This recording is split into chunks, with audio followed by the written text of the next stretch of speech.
Hello YouTube, back at it again on my fourth video.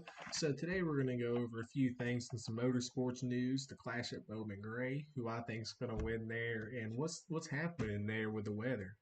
Also, we're going to go over some NASCAR chase news. A race has been changed. Like this is pretty late in the off season for that to happen, but NASCAR will be changing the Roval to the Oval. So the Roval was a road course mix type of track. I'll show y'all here in a minute once we get up to the track selection. But it was a road course type track mixed with an oval, and that's going to be no longer in the chase format. Uh, so it's that's going to be a little blow to the road course drivers. It kind of sucks for SVG and those guys, but it's really going to throw them off in the chase. It's going to it's really going to ensure people to have to know how to turn left on the ovals and run on the ovals, learn some drafting and stuff on there to have some success in the chase format.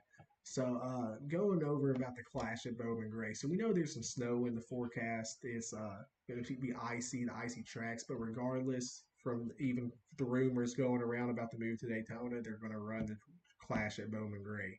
The rumors about Daytona, there was rumored that they were going to run on the back stretch at Daytona. Uh, it's what they used to do back in the early days of the Clash. But they're want to keep it traditional, going back to these old tracks that NASCAR used to run now at Bowman Gray. Um, it's good to see them do that, and it's cool to see them want to keep it there. They had all the logistics ran out and everything. So it'd been kind of hard for a last minute change, especially when since Thursday all the trucks, cars were all arrived at Bowman Gray. So all the races that were planned for Saturday have been moved, pushed to Sunday or whatever the day the race is going to be. It could be Sunday, Monday, Tuesday, who knows? Just whatever the weather does. That's I guess just they're going to go with staying at Bowman Gray. But anyways, so with that race staying at Bowman Gray, I think Chase Elliott is going to be your winner. That's why I picked him. And obviously, I am a Chase Elliott fan. This is no bias, but that's what the rumors have been saying. That's who's pretty much the favorite here. He been struggling at the short tracks last year. Didn't really have a Chase Elliott year these past couple of years, but I think that he's going to get back into his groove, especially in this new format. This format rewards guys like him who's consistent. So I think this year is going to be a breakout year for him. Hendricks is probably going to prioritize him a little bit more than they have in the past few years. So it's going to be a good race for Chase. He's performed well last year at the Clash. So I think he's going to continue that consistency on the short tracks heading into this season. Uh, yeah, about I think that race is going to be February. Obviously February 1st, but I think it's at 8 p.m. if I'm not mistaken. Sorry, I had a little brain fart trying to think about the time for the race. But yeah, in some other news in motorsports, we saw Lewis Hamilton clock the fastest time in the test. So Ferrari's looking good. Charles Leclerc finished in third in the testing times here in Barcelona. So it was a really good you know showing for Ferrari. Does that mean anything? No, because this is just testing. We really see they're running on different tires, different just running different scenarios, getting test times and all that stuff.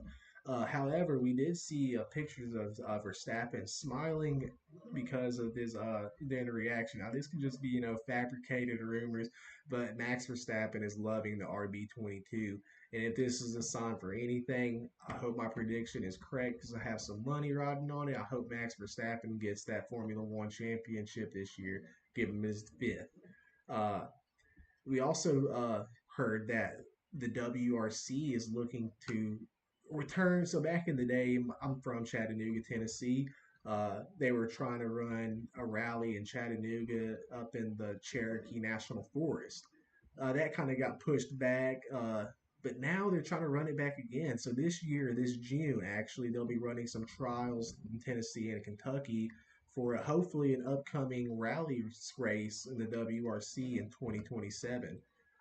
This is going to be really good for the community and just in the American rally in general giving, hopefully pushing rally in America. Rally is not that big in the United States. You see a lot of those drivers from Eastern Europe, Scandinavia, and just Europe in general. You don't really see many American drivers. Yes, Ford is in rally, but just you don't really see much of those guys. Kim Block, and great American rally driver, and you he did push the barriers here in America, but I think hosting a WRC race will just really expand rally in America. I've not really been into rally. I've always been a big NASCAR, IndyCar guy, dirt track guy. But over time, I've just grown an appreciation for rally because just the grit it takes. It takes a lot to become a rally driver. Uh, and that's another thing. IndyCar, it will be racing officially now in DC. I know I talked about that in the last video, but Trump signed an executive order today declaring the IndyCar race official to be in Washington DC. Regardless of how you feel about politics, this is just something awesome for motorsports. Racing in the capital for the the 250th year of America. Uh, so I hope it's a great turnout. I hope it's a great spectacle. We saw Roger Penske and a few other of the Penske and IndyCar guys meet at the Capitol for the EO signing. So it's they're obviously really into this. So I hope IndyCar can pull something great together and make this a fantastic event. Uh, so those three races to watch for the weekend, we got obviously the clash at Bowman Gray, the NASCAR kickoff. We're going to see, who's going to be good for the season. It'll give you just a little insight of what cars are going to be running up front of them, short tracks in general. Every track is different. There's every classes for every specification. You know, so it's just a little short little preview of what's going to happen. But it's a great race, at a historic short track. So, I think that's going to be one of the good races to watch for the weekend early in the year. So there's really not much to watch in motorsports in general. F1's not back, IndyCar's not in session. But, we also have Formula E going to Miami for their third race of the year. Not really a big Formula E guy, but, there's some Andretti's in there. If you know anything about the Andretti family, IndyCar legend, the F1 champions, just Daytona 500, just a big name in American motorsports and international motorsports in general. And I really fuck with the Andretti's, so I'll probably rock with them. And if I continue to watch, if I watch the race or continue to watch IndyCar, in Formula E.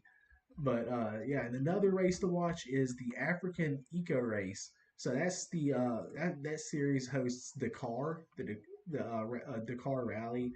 That race will be in Senegal, Mauritania, and somewhere else in Africa. But I honestly did not know anything about that series until today, until I started doing some research into what races are for the weekend. And I'll definitely be if I can't find a way to watch it, I'll definitely watch some highlights with it. So I'll love the car rally, the Baja 1000 and stuff like that. Just very into that off road stuff now. So yeah, we'll definitely keep y'all updated on that for the next video. And I appreciate y'all staying around, dude. I'm making this video at like 2 a.m. So yeah, I'm a little exhausted. But we're going to continue to make these videos, continue to improve, and I appreciate y'all staying along.